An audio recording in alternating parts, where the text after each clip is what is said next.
Ladies and gentlemen, once again, the population of the 60-minute map Coliseum has grown. In week 3 of this competition, there were 44 entries by individuals or teams. Each map entry was created in only 60 minutes over a 1-week period. The maps will be of type PvP, survival, parkour, or a combination therein, and the special keyword for this week was robot. Who will be the overall tournament champion for week 3? Find out in just a moment, but let's start with some special mentions. These 5 maps are special mentions because I felt that they incorporated unique theme elements or game mechanics into survival, PvP, or parkour maps. I'll start by telling you about a survival map by Shadow621. What I liked about this map was the overall biome experience, surviving in a complete Arctic wasteland, as well as the special game mechanic of heat. Stay near your fire, your heat goes up. Move away from your fire, your heat goes down, and you can begin freezing to death, taking damage. Also, there are mobs coming to try to put out your fire. Now, many of the custom survival maps this week actually incorporated custom crafting. This one did not. It was a little more straightforward, but what highlighted this for me overall is that each person interpreted the word survival differently in ways I totally didn't expect. Next, I want to talk about 2 PvP maps that I thought were particularly good. The first, by Bidmare, was an aerospace map where you actually hold down the crouch button to fly using 1.9 snapshot mechanics while going around an arena shooting each other with arrows. I also want to bring a special mention to Dragnoz's map. Even though it had an initial bug in it, I thought the concept was very cool. You are in a giant arena with red and green villagers on either side. You have a remote control device that you have to guide your robot across the field and blow up the opponent's villagers before they do the same to you. A very different take on player versus player. There were a lot of parkour maps submitted this week, but 2 special mentions here.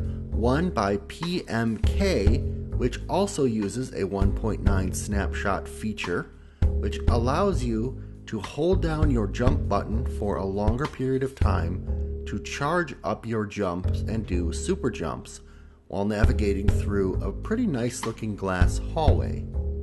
And the last special mention, also incorporating interesting game mechanics into a parkour map, is by Woot12345. This map did have one slight bug in it, which held it back from being in the winner's circle. However, the mechanics are very cool, bouncing off of slime blocks and having them bounce you not only off the floor but off the walls into various goals.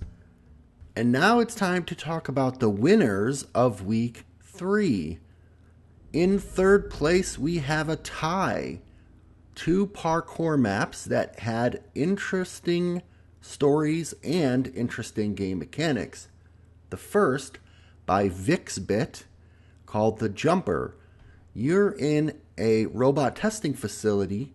You're pressing buttons on one side of a glass divider, teaching a robot how to jump over lava on the other side. But then he turns the tables on you and he makes you do the parkour. This really gave me a good chuckle. Also tied for third place is a map by Box. Box has you as part of an underground resistance, going through an alleyway and then jumping across buildings, rescuing robots that have been imprisoned, with a very awesome checkpoint system as well, to finally reach a twist ending. Very nice visuals in this one, as well as a very good path. Now, the second place map this week was also a parkour map. I had so much fun with this idea and the underlying mechanics that made it work. This second place entry is by Steam Powered Pixel. It is a parkour race where you are on top and your robot companion is on a series of colored rails down below. The color of the rails determines which way the robot is going to move next, and he's holding a platform over his head that you have to stay on top of as he moves. And as he moves, there are different obstacles in your path that you have to navigate around, jump back onto the platform to continue. What really got me, besides the novel idea, was just how much fun it was to do the parkour, and it was challenging but not impossible. Very, very good mix of gameplay. Congrats, Steam Powered Pixel, which leaves only one entry left. And the Week 3 champion, who also submitted a parkour map, is Momlob. Momlob's map may be the most prettiest Minecraft map I've ever played. It is certainly the most prettiest parkour map I've ever played. It is a 2D side scroller where you must strafe from right to left and jump, controlling a robot on the screen ahead of you as he moves from right to left, jumps over various obstacles such as fires, pit traps, water, dodges piranhas, ducks down into holes, and climbs through 4 different rounds. A foresty sort of round, a city, and a robot factory. I was so enamored with this map. It's such a simple idea. It looked gorgeous. It had multiple types of jumps. It had pretty much everything I would be looking for in this competition, including a really nice storyline, and it just felt really good. So congratulations to you, Momlob, as our Week 3 champion, and thanks to everyone else who participated in the first 3 weeks of the Minecraft 60-minute tournament. Now, as a reminder, the Week 4 competition is ongoing until this Friday at midnight Central Time, August 28th.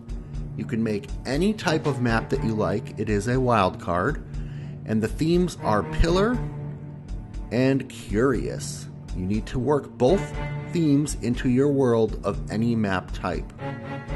Next week, I will be talking about the Week 4 winner, and then the overall tournament champion.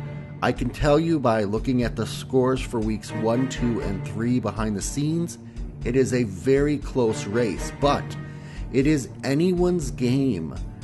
Even someone who has not entered the first 3 rounds has a statistical chance, although very small, of coming in with an amazing map and sweeping the whole tournament.